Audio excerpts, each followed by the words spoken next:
देखिए, इससे पहले वाली वीडियो में ना वर्ल्ड ज्योग्राफी के बारे में कि लुसेंट में क्या क्या चीज़ें इंपॉर्टेंट है मैंने अपने अनुमान से बता दी हैं।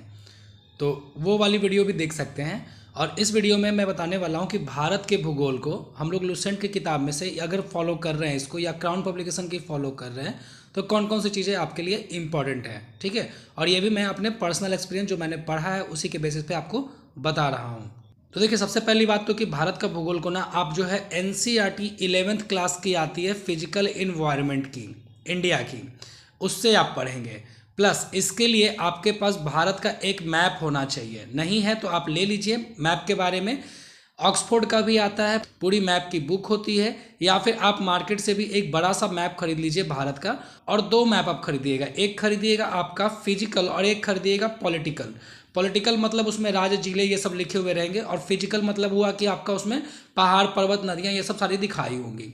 तो ये मैपिंग आपको सबसे पहले कर लेनी है। उसके बाद देखिए, भारत का भूगोल को शुरू करते तो सामान्य जानकारी बहुत इंपॉर्टेंट है, लाइन बाय लाइन पढ़ेंगे और कोशिश करेंगे सभी चीज़ों को अच्छे से पढ़ने की।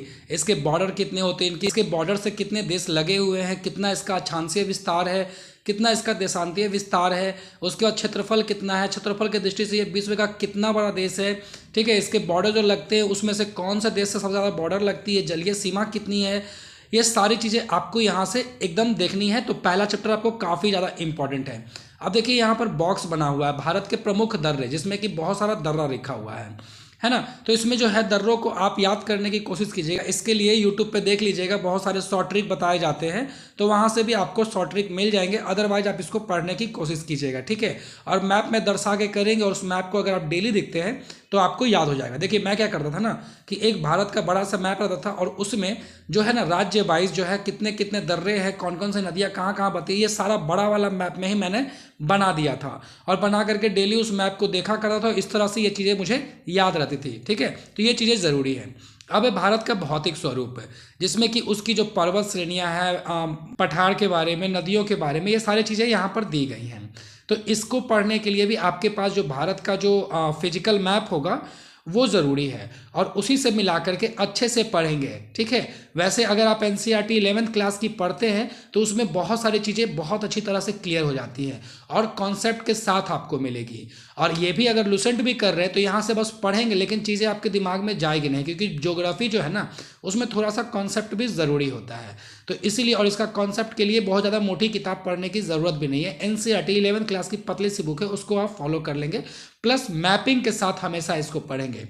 यहाँ पर देखिए, ये बॉक्स है, ये जो है ना खास करके ये वाला कई बार पूछा जाता है। 8 degree channel, 9 degree channel, 10 degree channel, फिर पार्क स्ट्रीट क्या होता है, फिर डंकन पास क्या होता है, कोको स्ट्रीट क्या होता है, मन्नार की खाड़ी क्या होता है, लक्षद्वीप सागर के बारे में तो उतना नहीं पूछा जाता है, लेकिन ये बॉक्स काफ़ी ज़्यादा इंपॉर्टेंट है, तो इसको आप ध्यान से पढ़ेंगे। प्लस अंडमान निकोबार द्वीप समूह में कितने आइलैंड है, लक्षद्वीप में कितने आइलैंड है, कितने पे वहाँ पर मतलब जीवन है, ये सारी चीज़ें आपको वहाँ से देखनी पड़ेगी। ठीक है, तो फिजिकल मैप हमेशा रखेंगे। अब आता है तीसरा चैप्टर, भारत की नदियाँ। तो भारत की नदियाँ के लिए भी जो है आप एनसीईआरटी को कवर करेंगे, लेकिन जो लुसेंट कवर कर रहे हैं उनके लिए मैं बता देता हूँ, लेकिन जो लुसेंट को फॉलो करे उनके लिए मैं बताता हूँ कि देखिए, लंबाई जो है कुछ कुछ नदियों की इंपॉर्टेंट है, जैसे गंगा की, ब्रह्मपुत्र की, इन सब की ज़रूरत है लंबाई को रटने का। बाकी ये लंबाई वाला उतना ज़्यादा इंपॉर्टेंट नहीं है, याद भी नहीं होगा और नहीं है। ठीक है, अब सतलज, सिंधु, रावी, व्यास, इन सब का क्या कीजिएगा, एक शॉर्ट नोट्स बनाइएगा और नदियों के नाम लिखिएगा और उद्गम स्थल लिख लीजिएगा। ठीक है, और ये मुहाना लिखने की ज़रूरत नहीं है, कुछ कुछ जो जैसे कि सिंधु की सहायक नदियाँ कौन कौन सी हैं, गंगा की सहायक नदियाँ कौन कौन सी हैं, और खास करके बिहार से गंगा बहती है तो गंगा की सहायक नदियाँ को आप अच्छे तरह से करेंगे, सिंधु को भी करेंगे, और जो ब्रह्मपुत्र है उस तरफ उसको करेंगे। ठीक है, और दक्षिण की कुछ नदियों के आप उद्गम स्थल को देख लेंगे, लेकिन ज़्यादा याद करने की ज़रूरत नहीं है। सिंधु, गंगा, ब्रह्मपुत्र, और दक्षिण में जो है गोदावरी, कृष्णा, कावेरी, ये सब जो प्रमुख नदियां हैं ना उनको। बाकी सभी नदियों के उद्गम स्थल को याद करने की ज़रूरत नहीं है। जो बिहार का जो सेक्शन आएगा, बिहार में जो नदियाँ वाला सेक्शन है, वहाँ पर जो नदियाँ होंगी ना उनका उद्गम और उनका जो मुहाना है, वो सारी चीज़ें आपको याद करने की ज़रूरत है। और देखिए, नदियों में क्या है ना कि ये जो पाँचों है, सिंधु और उसकी सहायक नदियाँ जो है ना, जैसे रावी, व्यास, सतलज, झेलम, ये सब, इन सब का क्रम देख लीजिएगा आप कि कौन ऊपर से नीचे की तरफ है। ठीक है, और उन सबको क्रम के अनुसार ही याद करने की कोशिश कीजिएगा। तो ये चीज़ें यहाँ लुसेंट से नहीं होंगी, ये चीज़ें कहाँ से होंगी, ये चीज़ें एनसीईआरटी से होंगी या फिर मैप जो पढ़ेंगे आप उससे होगी। तो इसीलिए ज्योग्राफी में जो है भारत का मैप आप हमेशा रखिएगा। और उसके साथ अगर 11th क्लास के एनसीईआरटी को कवर करते उसमें नदियों को जो है आप क्या कीजिएगा, उससे नदियों को कवर कीजिएगा तो आपको अच्छी तरह से याद हो जाएगा। और प्लस जो मैप आपके पास इंडिया का होगा ना, तो जैसे कि मान लीजिए इस तरह का है, तो गंगा कहाँ से निकलती है, गंगा यहाँ से निकल करके ऐसे ऐसे जा करके यहाँ पर गिरती है, ठीक है। अब इसकी सहायक नदियाँ कौन कौन सी हैं, जैसे जमुना यहाँ पर आके मिलती है, ठीक है। फिर ब्रह्मपुत्रा जो है यहाँ पर बांग्लादेश में जा करके यहाँ पर ऐसा करके मिलती है। फिर यहाँ पर घाघरा है, गंडक है, ये सब जो है ना इस तरह से इसमें दिखा दीजिएगा। फिर नीचे में भी वही काम कीजिएगा, सिंधु में भी ऐसा ही कीजिएगा कि सिंधु ये है और इसकी जो सतलज नदी जो है, ब्यास है, झेलम है, इस तरह से ऐसे करके दिखा दीजिएगा और उसको याद करने की कोशिश कीजिएगा। तो इस तरह से चीज़ें करेंगे ना तो ये आपका ऑप्शनल वाले में भी काम देगा अगर आपका ज्योग्राफी ऑप्शनल है तो, और नहीं तो कहीं जीएस पेपर में अगर नदियों से कुछ क्वेश्चन आता तो ये डायग्राम बना करके आप उसको आसानी से कर सकते हैं। तो मैंने भी वही किया था कि इंडिया के मैप में जो है ना वो दिखा दिया था कि सिंधु जो है ना यहाँ चाइना से निकल करके ऐसे करके आती है और यहाँ पर जा करके फिर ऐसे करती है, ठीक है। और ऊपर से जो है झेलम है, फिर ये जो रावी है, फिर जो है कि सतलज है, ब्यास है, इस तरह से जो चीज़ों को मैंने, हो सकता है गलती बोल रहा हूँ, तो इसको इस तरह से मैंने दिखा दिया था। गंगा में भी वैसा ही किया था, ब्रह्मपुत्रा में वैसा ही किया था। तो इस तरह से कीजिएगा तो काफ़ी अच्छे तरीके से आपको याद भी हो जाएगी और एक तरह से पूरा मैप आपके दिमाग में बैठ जाएगा, ठीक है। और साथ ही साथ नदियाँ बहुत इंपॉर्टेंट है, तो नदियों को कम से कम बहुत अच्छे से कीजिएगा। एनसीईआरटी, यूट्यूब या जहाँ से आपको मदद मिलती है, जैसे आपको मदद मिलती है वैसे करेंगे आप, ठीक है। अब देखिए भारत की प्रमुख झीलें, तो इसमें बेसिकली क्या पूछा था कि सबसे स्वच्छ जो पानी की झील है वो कौन सी है, सबसे बड़ी में खारे पानी की सबसे बड़ी झील कौन सी है, ठीक है ना, सबसे ऊंचाई पे झील कौन सी है, सबसे लो पे सबसे ज़्यादा झील कौन सी है। फिर जो है कुछ कुछ झील जैसे कि इंपॉर्टेंट हो जाते हैं, जैसे डल झील है हमारा, उलल झील है हमारा, ठीक है। उसके अलावा जो है सांभर झील है हमारा, उसके बाद जो है आपका पुलिकट झील है ना, लोकटक झील है, देखिए कोलोरो झील है, चिल्का झील है, लोनार झील है, वेम्बनाड झील है। ये कुछ इंपॉर्टेंट झील है, तो इनके बारे में आप देख लीजिएगा कौन कौन से स्टेट में है। जैसे कि यहाँ पर जो है पुलिकट झील लिखा हुआ तो तमिलनाडु में है, लेकिन ये असल में 2 स्टेट में आता है। हुसैन सागर झील भी इंपॉर्टेंट है, तो ये 2 स्टेट में आता है, तमिलनाडु और आंध्र प्रदेश। तो ये जब मैप से करेंगे ना तभी आपका ये करेक्ट होने वाला है। इसीलिए कम से कम भारत को जब पढ़ेंगे तो मैप की मदद से पढ़ेंगे, ठीक है। अब जल प्रपात देखते हैं, तो जल प्रपात में क्या है कि यहाँ पर बहुत कम दिया हुआ है, लेकिन जोग, ठीक है, शिव समुद्रम, और उसके अलावा जो है इधर आपका धुआंधार और हुंडरू, ये देख लीजिएगा, ठीक है। और बाकी सभी आपको देख लेना है, देखना सभी को है, मैं बार बार कहता हूँ देखना सभी को है। इंपॉर्टेंट जो है मेरे समझ से वो मैं आपको बता देता हूँ। भारत की जलवायु आप भी जानते हैं कि मानसूनी है, ठीक ना, उष्णकटिबंधीय मानसूनी है। ये सारी चीज़ें आपको पता होना चाहिए, लेकिन इतना डिटेल में आपको नहीं पढ़ना है कि मौसम का ये कब से कब तक आता है, ये सब चीज़ नहीं। 4 ऋतु आते हैं, ये सभी को पता होता है, ठीक है। उसके अलावा जो है कि ये पश्चिमी विक्षोभ और जेट स्ट्रीम समझने की जरूरत नहीं है, ये वाला लाइन आपका इंपॉर्टेंट हो जाता है कि उत्तर पश्चिमी भारत में शुष्क भागों में ग्रीष्म ऋतु में चलने वाली गर्म एवं शुष्क हवा को क्या कहते हैं, लू कहते हैं, ठीक है। नॉर्थ वेस्टर काल बैसाखी चेरी ब्लॉसम, ये वाला लाइन आपका इंपॉर्टेंट है। उसके अलावा जो है जाड़ों के दिनों में जो है तमिलनाडु के तटों पर जो वर्षा होती है वो किसके कारण होती है, उत्तर पूर्वी मानसून के कारण होती है। तो ये वाला लाइन जो है आपका इंपॉर्टेंट है, ये वाला आप जरूर पढ़ेंगे और जरूर याद रखने की कोशिश करेंगे, ठीक है। कई बार क्वेश्चन वहाँ से पूछे जाते हैं। अब देखिए भारत में जो मेनली जो वर्षा होता है वो दक्षिण पश्चिम मानसून के कारण होता है, लेकिन साउथ में जो ठंडा में बारिश होता है वो उत्तर पूर्वी मानसून के कारण में होता है या लौटती हुई मानसून के कारण में होता है। तो ये डिफरेंस आपको क्लियरली पता होना चाहिए। मानसून विस्फोट किसको कहते हैं, मानसून प्रस्फोट किसको कहते हैं, ये आपको पता होना चाहिए। फिर गारो खासी जयंतिया पहाड़ियाँ जो है ये कहाँ पर है, और वहाँ पर जो है सबसे ज़्यादा बारिश होने वाली जगह है मानसून राम, उसको आप देख लीजिएगा, ठीक है। तो ये चीज़ें आप पढ़ेंगे, मैप के साथ पढ़ेंगे। भारत की मिट्टियाँ अब आती है, तो मिट्टियाँ भारत की ज़्यादा उतनी इंपॉर्टेंट नहीं है, बस ये पढ़िएगा कि भारत में जो है उत्तरी भारत में कौन सी मिट्टी पाई जाती है, जलोढ़ मिट्टी पाई जाती है, और इन सब में जो है ना कुछ कुछ फसलें उगाई जाती है और उपजाऊ है कि नहीं है, ये सब चीज़ें दौर देख लीजिएगा। अब आता है भारत की कृषि, तो इसको यहाँ से करने की ज़रूरत नहीं है, ठीक है। इसमें जो है आपको यहाँ से करने की ज़रूरत नहीं है, बस ये बॉक्स वाला देख लीजिएगा कि चावल में जो है वो कौन सा प्रथम स्थान पे आता है, गेहूं में, दलहन में कौन सा आता है, तिलहन में कौन सा आता है, मूंगफली में कौन सा आता है, चाय में कौन सा आता है, ठीक है। और ये मोटा मोटी आप देख लीजिएगा और इसको इंटरनेट से अपडेट करके देखेंगे, ठीक है, या आर्थिक सर्वेक्षण जो आप फॉलो कर रहे हैं उससे मिला करके देखेंगे, क्योंकि चीज़ें बदलते रहती हैं। ठीक है। कपास, पटसन, रबर, तंबाकू, ये सब जो है ये सब भी आप इंटरनेट से मैच करके देखेंगे। भारत की सिंचाई, इसको आप नेगलेक्ट कर सकते हैं, कोई ज़्यादा दिक्कत वाली बात नहीं है। ये बात आता है आपका भारत के खनिज संसाधन, तो इसको भी आप इंटरनेट से करके देखेंगे, एनसीईआरटी से कवर करके देखेंगे, ठीक है। और मोटा मोटी आपको इतना पता होना चाहिए कि लॉ अयस्क में सबसे टॉप का जो स्टेट है, सबसे ज़्यादा प्रोड्यूसर स्टेट है, वो कौन सा है, मैग्नीज में कौन सा है, कोयला में कौन सा है, तांबा में जो है आपका राजस्थान में जो है एक खेतरी बेल्ट होता है, तो ये वाला आपको पता होना चाहिए कि खेतरी बेल्ट कहाँ पर है। फिर है ना, सिपडोगा कहाँ पर है, सिमोगा कहाँ पर है, ये सारी चीज़ें आपको थोड़ा थोड़ा पता होना चाहिए। तो खनिज संसाधन को अच्छे से देखेंगे, एक दो क्वेश्चन यहाँ से लड़ जाते हैं। यूरेनियम हो गया, कोयला हो गया, थायराइड हो गया, पायराइड्स हो गया, ये सब चीज़ें आप जरूर देखेंगे। अब आता है भारत के उद्योग। तो भारत के उद्योग में क्या होगा, जैसे लौह इस्पात उद्योग पर है, तो पहला लौह इस्पात कारखाना कहाँ पर खोला गया था, ठीक है, किस पंचवर्षीय योजना में खोली गई थी, ये इकोनॉमिक सेक्शन से मिल जाएगी आपको। और यहाँ पर भी अलग करके लिखा हुआ है कि दूसरी पंचवर्षीय योजना में ये चीज़ें खोली गई थी, कौन से कंपनी, कौन से कंट्री के सहयोग से खोली गई थी, ये थोड़ा देख लीजिएगा, ठीक है। उसके अलावा एल्युमिनियम उद्योग में उतना ज़्यादा इंपॉर्टेंट नहीं पूछा जाता है, सूती वस्त्र में पूछा जा सकता है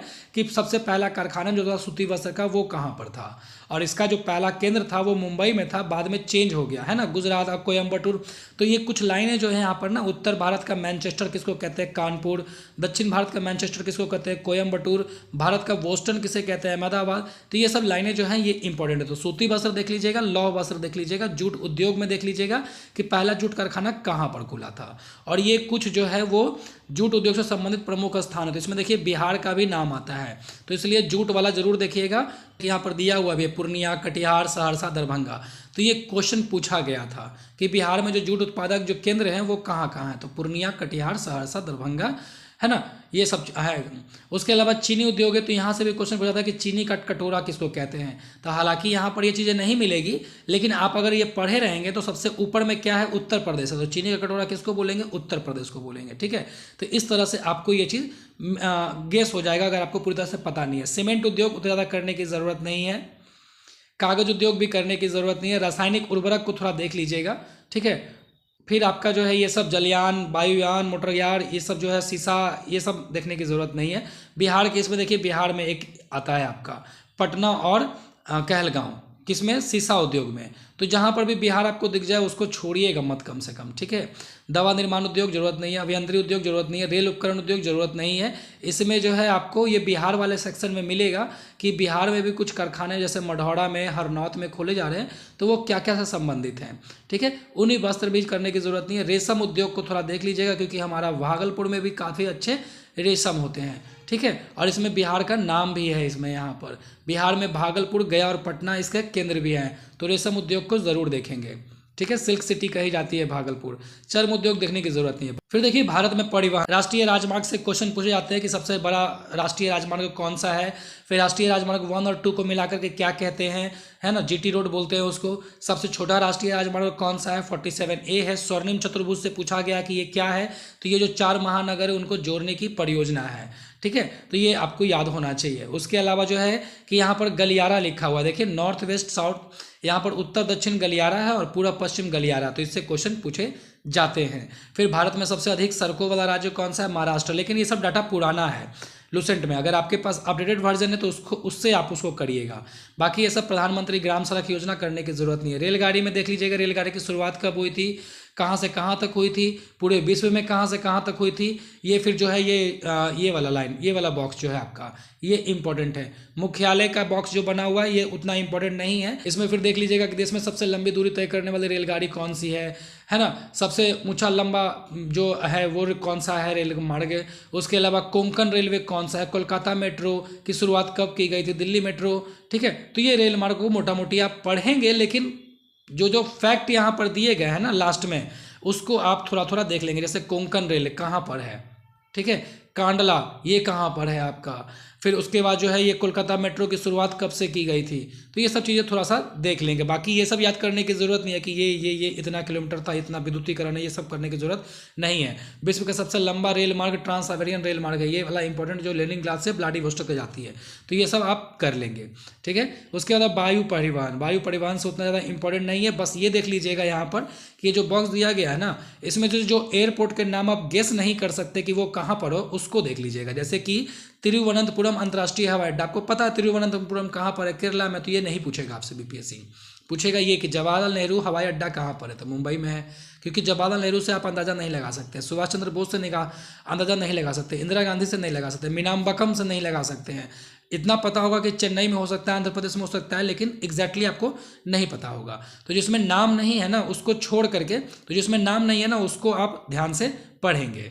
जल परिवहन में देखिए इसमें देखिए राष्ट्रीय जल मार्ग आता है क्वेश्चन आपका, ठीक है। तो ये पहला वाला और दूसरा वाला, ये चूंकि इलाहाबाद से हल्दिया, तो इसमें हमारा बिहार भी चला आता है, इसलिए ये पूछा जाता है कि NH जो इसमें ये पूछा जाता है कि जो राष्ट्रीय जल मार्ग है पहला वाला वो कहाँ से कहाँ तक है, ठीक है, और बिहार में कहाँ से घुसता है और कहाँ से निकलता है।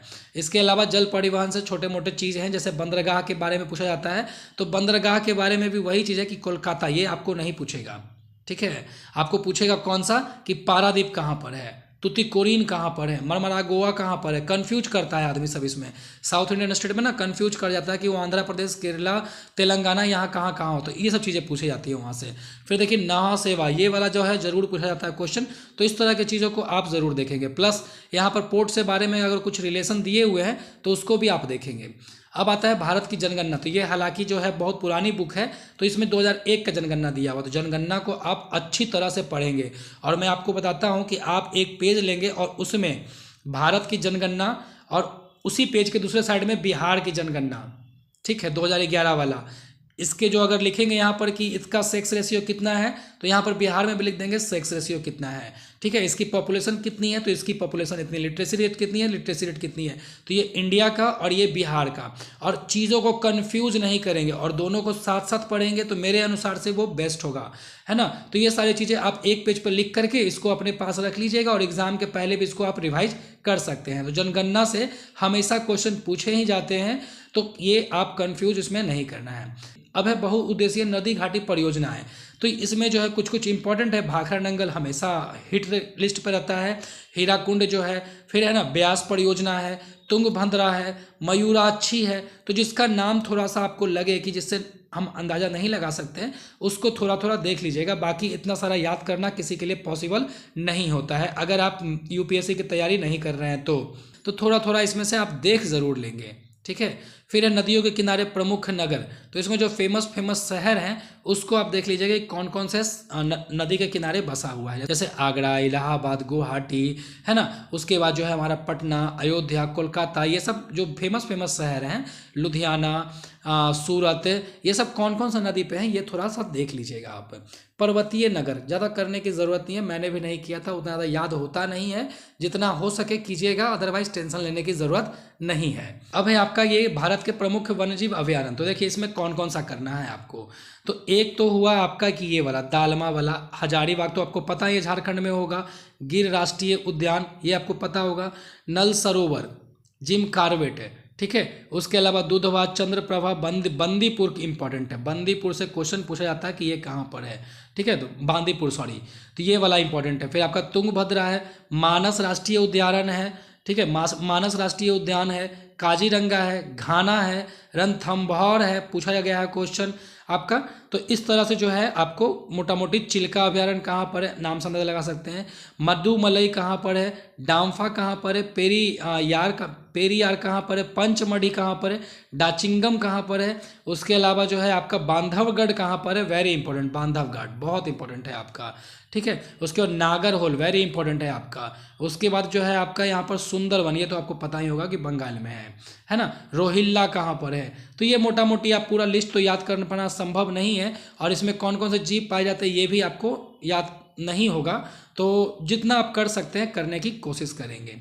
अब है भारत के प्रमुख भौगोलिक उपनाम, छोड़ दीजिएगा, याद करने की ज़रूरत नहीं है, बस इसमें देख लीजिएगा कि उद्योग से अगर कुछ जुड़ा हुआ जो आपने ऊपर में पढ़ा है ना, तो उसको थोड़ा सा देख लीजिएगा। जैसे कि 7 टापुओं का नगर कैसे कहते हैं, बुनकरों का शहर किसको कहते हैं, भारत का मैनचेस्टर किसको कहते हैं, पूरब का वेनिस किसको कहते हैं, भारत का प्रवेश द्वार किसको कहते हैं, है ना। ये आप थोड़ा सा देख लीजिएगा। मेघों का घर किसको कहते हैं, मेघालय को कहते हैं। भारत का स्विट्जरलैंड किसको कहते हैं, अरब सागर की रानी किसको कहते हैं, भारत का उद्यान किसको कहते हैं, ठीक है। उसके अलावा जो है आपका कि चीनी का कटोरा किसको कहते हैं, बिहार का शोक किसको कहते हैं, ये चीज़ें आपको थोड़ा सा पता होना चाहिए। अब है राज्यों और उसकी राजधानियों। तो देखिए राज्यों और राजधानी ना आपको वैसे भी पता होना चाहिए, आप चाहे यूपीएससी और बीपीएससी प्रिपेयर कर रहे हो या ना कर रहे हो, तो आप राजधानी वाला जो है ना हमेशा पार्ट को क्लियर रखिएगा, ठीक है। और उसके बाद आता है आपका कि भूगोल, जनजातियाँ। तो इसमें जो है आपका जनजातियाँ थोड़ा सा देख लीजिएगा। अब उसमें भी वैसे ही जनजातियाँ को देख लीजिएगा जो कि आपको किसी खास जगह पे पाए जाते हैं और कहीं पर नहीं पाए जाते हैं। जैसे सबका सब क्वेश्चन बनाना जरूरी थोड़ी है ना है, 100-150 रहता है आपका कट ऑफ रहता है, 108 जनरल का, और बहुत सारे लड़के कैटेगरी वाइज भी होते हैं। तो स्कोप देता है बीपीएससी कि 50 क्वेश्चन आप गलत कर सकते हैं, ठीक है। लेकिन गलती वो नहीं होती है जो कि आप नहीं पढ़े हैं, गलती वो होती है जो आप पढ़ के गलती कर देते हैं, है ना। तो ये जो सिली मिस्टेक होता है, अगर आप ये नहीं करते हैं तो आपका रिजल्ट रुकने वाला नहीं है। आप इन सब चीज़ों को कवर जितना कर सकते हैं कीजिए, जनजातियों को कीजिए। मैंने नहीं किया था, मैंने बस जितना कवर कर सकता था, जो जो इम्पोर्टेंट थी, जैसे कि भील इम्पोर्टेंट है आपका, है ना, बंजारा इम्पोर्टेंट है आपका, फिर गड्डी, ठीक है, भाखड़वाल है, फिर इसके बाद जो है आपका देखिए भील यहाँ पर भी है, मध्य प्रदेश और गुजरात में है, लेकिन भील जो है वो आपका महाराष्ट्र में भी पाया जाता है। तो इन सब चीज़ों को ऐसे करके पढ़ना है। इसीलिए एनसीईआरटी कम से कम 11th क्लास की जो फिजिकल इन्वायरमेंट है उसको आप ज़रूर पढ़ेंगे, ठीक है। लुसेंट को भी पढ़ लेंगे, लेकिन अगर एनसीईआरटी पढ़ लेते हैं तो बहुत अच्छा होगा। और ख़ास करके ध्यान रखिएगा, सबको मिला करके एक बड़ा सा मैप खरीद लीजिएगा, 20-50 रुपये बर्बाद ही कीजिएगा, और मैप पे इन सब चीज़ों को दर्शाने की कोशिश कीजिएगा और उसको डेली आप वॉच कीजिएगा। अभी भी बहुत समय बाकी है, प्रैक्टिस कीजिएगा तो आराम से आसानी से याद हो जाएगा। और यहीं पर जाकर के आपका जो लुसेंट का जो भूगोल है ना वो ख़त्म हो जाता है। तो मैं उम्मीद करता हूं कि कुछ चीज़ें आपको मैंने क्लियर की हैं कि कैसे आपको ज्योग्राफी से कवर किया जा सकता है लुसेंट की किताब से। बाकी मैं बार बार कह रहा हूं कि केवल लुसेंट को पढ़ने से आपका रिस्क हो जाएगा। आप एनसीईआरटी और लुसेंट और मैप को लेकर के ज्योग्राफी प्रिपेयर करेंगे। मैंने ज्योग्राफी के लिए स्पेशल स्ट्रैटेजी भी बनाई है, वहाँ पर जाकर के आप देख सकते हैं, ठीक है। तो धन्यवाद। फिलहाल इस वीडियो में इतना ही था। मैं कोशिश करूँगा कि साइंस के पोर्शन को भी कवर कर दिया जाए।